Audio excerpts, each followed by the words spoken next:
Hello everyone, welcome to the lab 6 of ECU 573 Advanced Embedded Logic Design Winter 2022 semester. In this lab, we are going to focus on the different timers and counters inside the Zinc SoC. We'll mainly focus on the timers and the counter inside the PS part of the Zinc SoC, and we'll also use the interrupts which we discussed in our previous lab. So as discussed in the lab 5, in the Zinc SoC, there are large number of interrupt sources. They are classified into the three subparts. One is the software generated interrupts. So they are generated by writing some value inside the register inside the CPU. Second is the private peripheral interrupts, which is the PPI, which are specific to the each CPU. They includes various global timers, private timers, watchdog timers, and some of the interrupts from the PL side as well. And the third set of interrupts are the SPI, that is the shared peripheral interrupt. These shared peripheral interrupts can be generated either from the PS or PS peripheral or from the PL. Also, these interrupts can be sent to the PL as well. Then we have the important unit, which is the GIC, which we have used in our previous lab. This is used to handle the interrupts, and the processor execute the interrupts using the GIC. GIC can enable, disable the interrupt. It can classify the type of the interrupt. It can decide the destination like CPU 0 or CPU 1 of the particular interrupt, and it can also prioritize the interrupt. So in the previous lab, we also discussed about the interrupt handling stages, like how to set up the interrupt. So this is the 6-step process. In the first step, we need to make sure that the exception handling unit inside the core of the ARM processor, which we are using, is initialized and enabled. Then we need to make sure that the core of the ARM processor is aware about the GIC instance, which we are using in our application 1. Then we need to configure the GIC depending upon the number of interrupt sources are there and corresponding ISR. We need to make a link between the GIC and the ISR and the interrupt source. Then we need to enable the appropriate interrupts on the input of the GIC. That means GIC should be unable to receive the interrupt from those sources at that particular time. Similarly, we need to enable the interrupt at the interrupt source end so that those interrupts sources can generate the interrupt from that time onwards. Okay, we can enable and disable as and when we want. So this is the 6-step process we should be aware about while setting up the interrupt.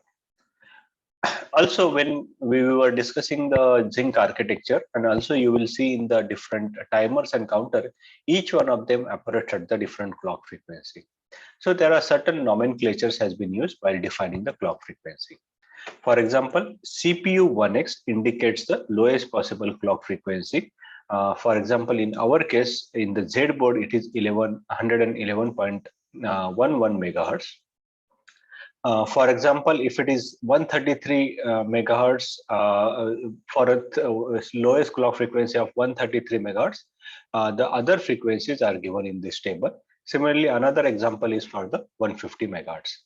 So when you say CPU 2x clock frequency, it indicates twice the CPU 1x. So you get the double of that CPU 1x. Okay.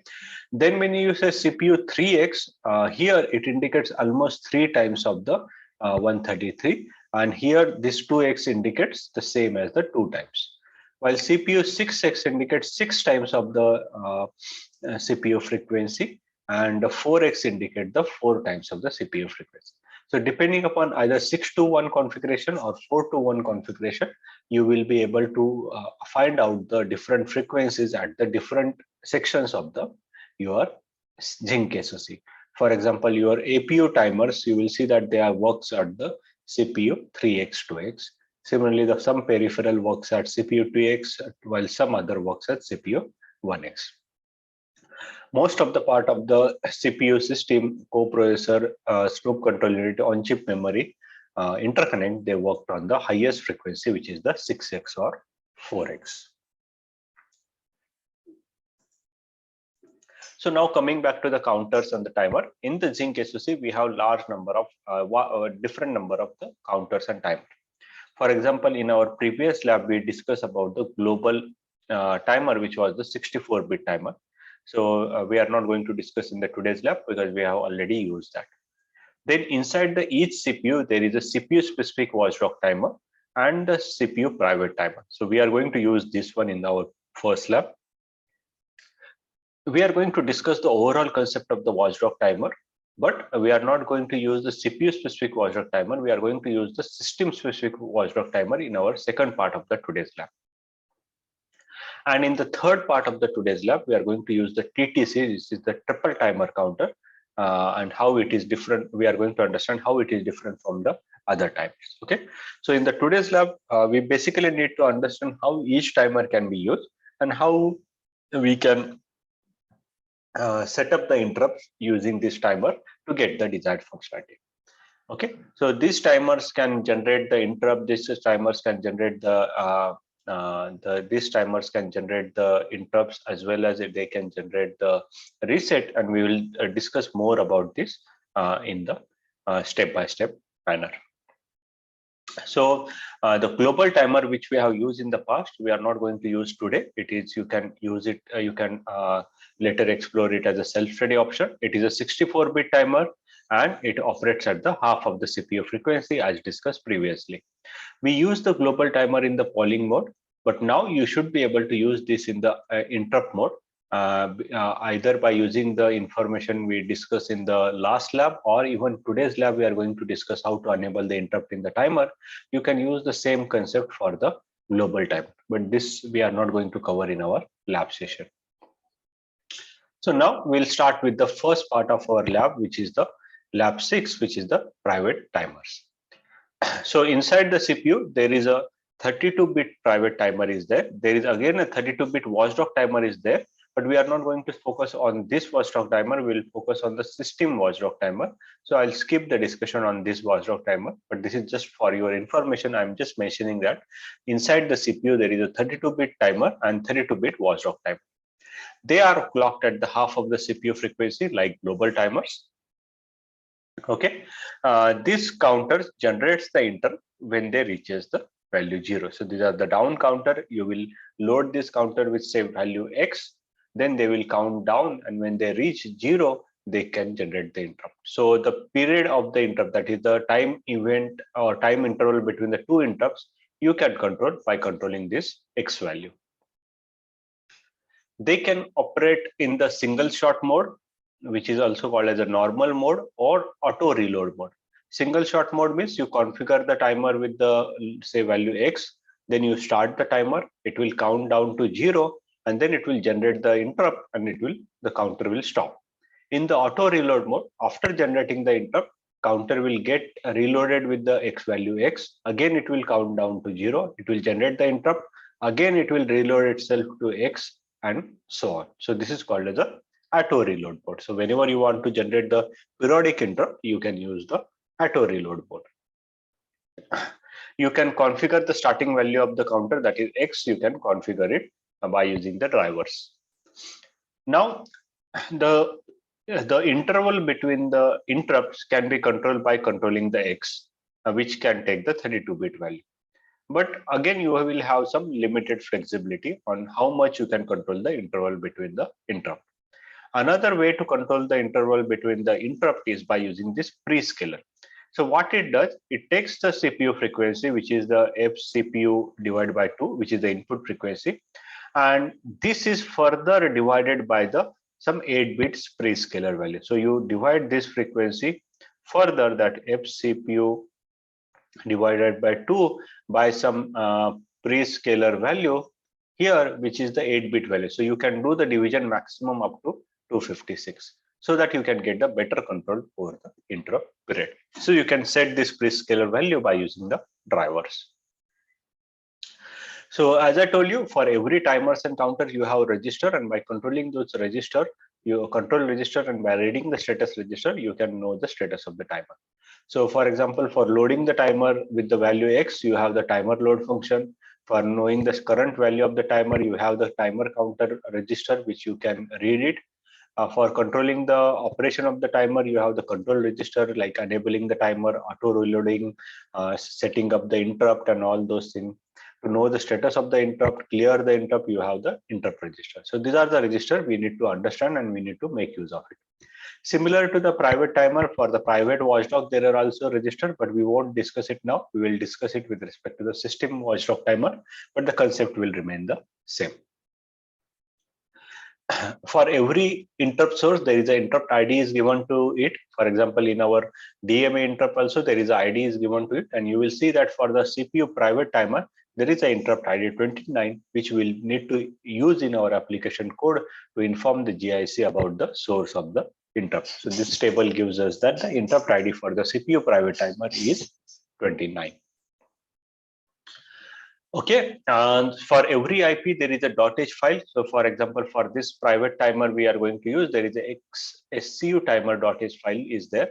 And in that case, you will see that different functions are there. For example, to check whether the timer is expired or not, to restart the timer, to load the timer, to get the current status of the timer, to enable auto reload, to disable auto reload, to enable interrupt, to disable interrupt, to get the status of the interrupt, and to clear the interrupt. You have the function and we need to make use of them. Just make sure that don't get confused with the term SCU. SCU, we know that it stands for the Snoop control unit, but this timer is not related to any Snoop control unit. It's an independent timer module inside your PS part of the Zinc SoC.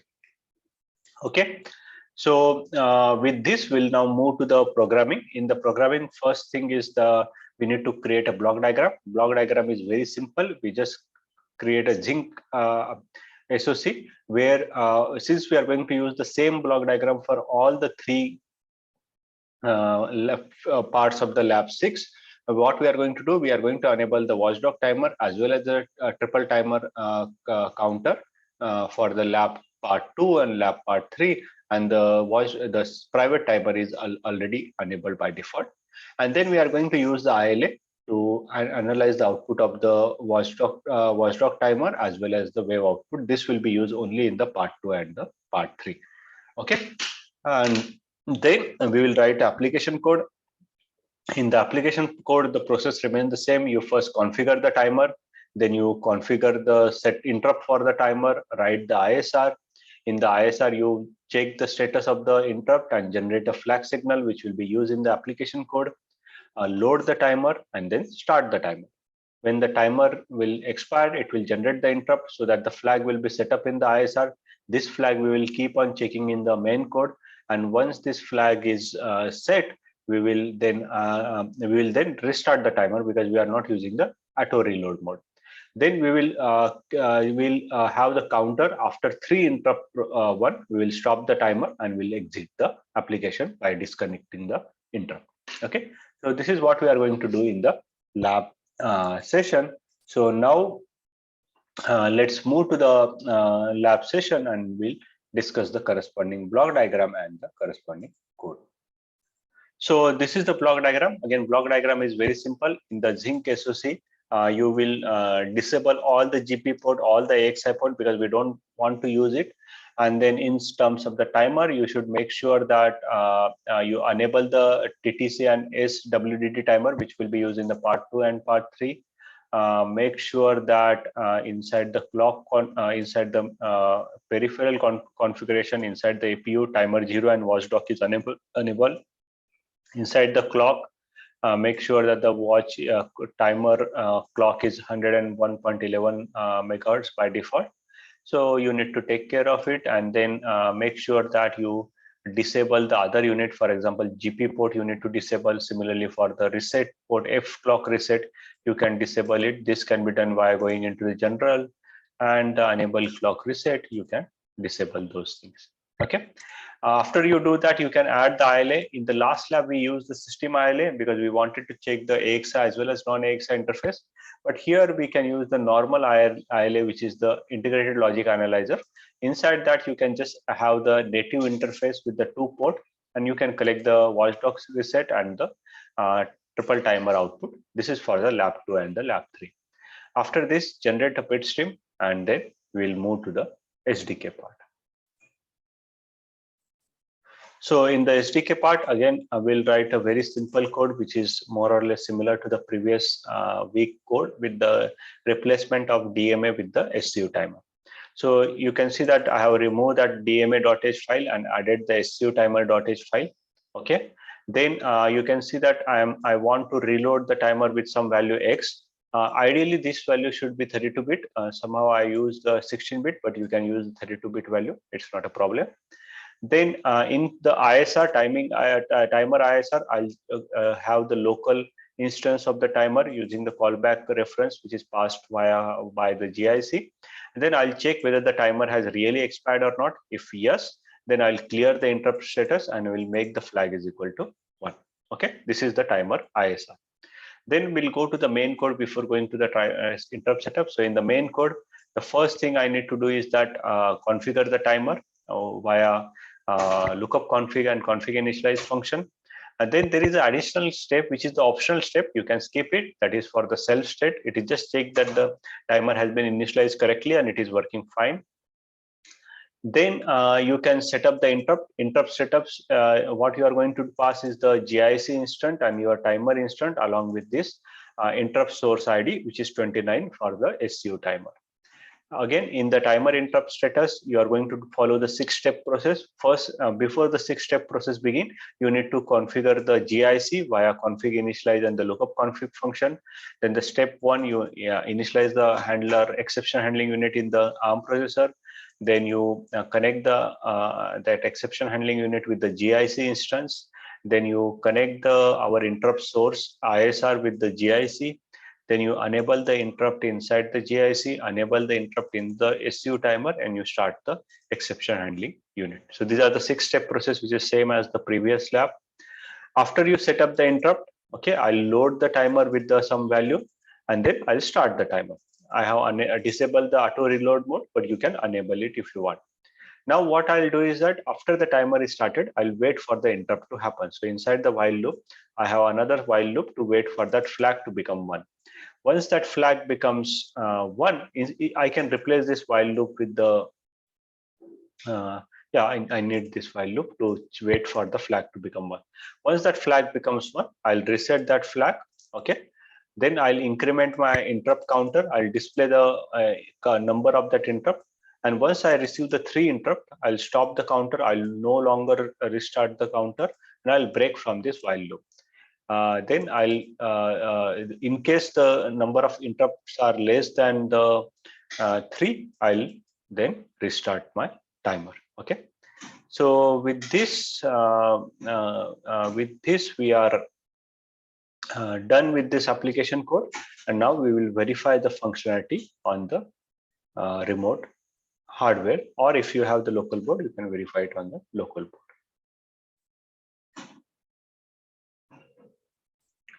Okay, so we have now connected to the remote hardware. So I'll just run the code on the remote hardware.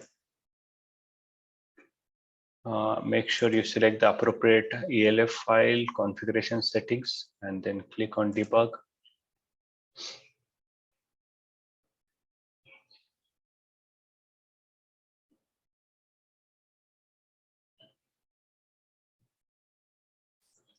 So I'll start the JTAG terminal to see the print statement here, and now I'll run the code.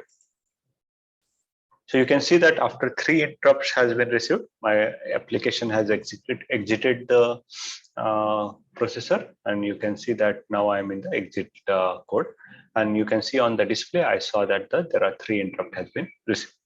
So in this lab, we understood how to use the private timer of the processor. We also understood how to enable the interrupts in the private timer, and we verified the functionality. You can explore the other features of this timer. For example, you can explore the prescaler functionality of the timer, and you can also understand the effect on the you can also understand by using the prescaler one, you can control the interrupt period. Okay. Also, you can try with the different timer load value. You can try those out, and I'll encourage you to look at this XCU timer.h file and the corresponding corresponding function, and there will be a execute. Also, you should look at the how these functions has been defined and how they are working at the driver level. So there will be a load timer function. Yes. Okay. So you should understand how these functions are working. Basically, they are doing the read and write from the register. Okay. So try to spend more time on understanding this driver function and the other features of this private timer.